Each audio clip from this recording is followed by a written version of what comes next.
In Dublin's fair city, where the girls are so pretty, I first set my eyes on sweet Molly Malone, as she wheeled her wheelbarrow through the streets broad and narrow, crying cockles and mussels, alive, alive, oh, alive, alive, oh, alive, alive, oh, crying cockles and mussels, alive, alive, oh. When I left school at 13 years of age, my mum said to me, what job would you like to go?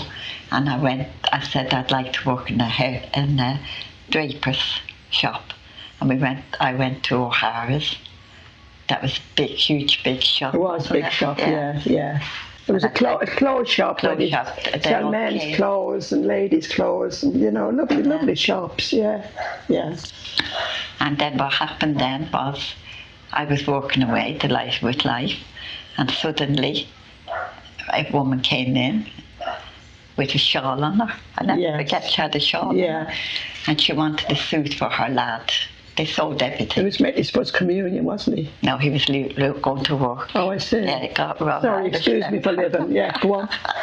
So he was looking for a suit to start his first job. That was 16. And I wouldn't have 16, you're joking. 14, I'm sorry. Yeah. Anyway, I don't know what age he was. Anyway, she was looking for a suit for him. And they tried every suit in the shop. And she walked out. She said, no, I don't buy them. They're too dear. And the boss came in and said to me, get your hat and coat and go yourself. And that was my first day. She couldn't sell the suits. Yeah, couldn't sell the suit. Well, we had to have a job lined up before we left school anyway, didn't we? Yeah, we did. Yeah. So I started off in the tailoring. Yeah, you were. Yeah. I used to do the sleeves inside. I think it was just the base in here, attach the lining to the sleeve. I often wonder why I saw so many people with the lining coming down. Falling out. Falling out. I mustn't have done it right. So from there then I went into a sweet factory. Oh, right. Yeah. The Cardigan Murray's. I used to eat all the chocolates. Oh, my God. Yeah. And my bike, I loved the bike. Yeah. You got on the bike and fell off the other side, didn't you? I hurt myself. One of the men I worked with, it was a big factory, printer's factory. He used to say to me, "I've good news for you, Frida, this week. I'm going to a union meeting. You can take my bike home for." And I used to say, "Oh yeah, I'll do that." I hated it because I couldn't ride a bike. And she looked funny, like just pushing it. And I just pushed his bike all the way home. And I met Willie and Dermot, my brother. Two brothers, yeah. And he said to me, "What you do walk with the bike?" So he made me get on. I fell off straight off, caught myself. And my mum went mad at me, said, "But you'd have left her alone." Yes, yeah. So that was him at his union meeting. I used to laugh when we going to work. I'd be late. I was always at the last minute. And the foreman said to me, "If you're late again, Breda, you can get your coat and hat on." That's the way they told you, wasn't it? Yes, yeah. And I said to him, "Oh yeah, I'm sorry about that and I won't be late." And the next morning I missed the bus and I was late. And he got on the bus with me and he said to me, "I told you not to be late," and he's late as well. Yeah. So he said, "I'll give you another chance, but that's this last one." But they let me away with it. But he used to be overlook you. Had a big office overlooking everybody. So he'd see you then, you coming in late. Yeah. And we worked. We had a woman in charge of us as well, and Miss Forbes, her name was, and she said to me one day, "Well, thank God I'm not working with a bomb factory because I was always dropping things." Were you? Well, I went to Manchester because my husband then, my boyfriend, went to Manchester, went to England. I followed him over. And when my mum took ill, I went across back home. And I went to another printer's, but Delarose it was called. And he was the man that owned it, a lot of printing houses in Dublin. But I didn't like there at all. It wasn't the same. So I came to Coventry. Well, Austin had moved to Coventry. And I followed him. I didn't know I was following men. I was following him to Coventry. And I met Maureen and Willie. So you were following the men? I followed one man. It's worse than prostitution, isn't it? Oh, that's terrible. Whatever else it said. For some years, your granddad was coming back and forward for work. And stopping with me.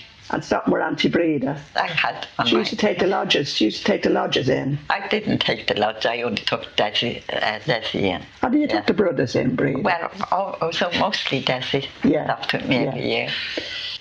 And then after that, then we decided that we'd settle in Coventry because they like to see Auntie Breda. So that's how it comes to bride. And as soon as I got off the train, I hated it. I wanted to go back. But no choice. Yeah. So I got a job straight away. I had to leave the house at 6 a.m. Not the house, we were only in a room. There was 6 families in the same house. And you had to get a job straight away. And so I worked in the council house for a couple of hours in the morning, cleaning it, So I used to enjoy that, But Coventry now is my home, yeah. I absolutely loved Dublin for a holiday. All the nice places we could go to. And Maura had a car. Maura had 3 little boys. And I used to love going over and minding them. My sister. Yeah. My sister, I used to love going over and seeing the lads. Yes, yeah. Another time we went with the gang, and John, we hadn't got a sailing ticket. Do you remember? We hadn't got a sailing ticket, and we couldn't get on the boat. Yeah. And the kids was already on it, and Breda was panicking. She put all the kids except John. John was holding her hand, golden boy. He was holding her hand, and they were all on the boat. And Breda was panicking. I said, "Don't worry." I said, "If the ship goes out, Uncle Pascal's going to be on the other side, waiting for us." She was panicking. And we just barely were bringing the gang plank. Yeah, taking the gang plank up that you walk across onto.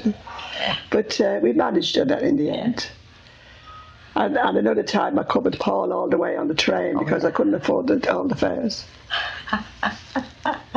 So that was another time, yeah. It was boiling hot. Yeah. He was covered with all the coats. Yeah, things was bad. Yeah. So you had to be thankful, Because on the Monday morning I'd say to Breda, "How much have you got?"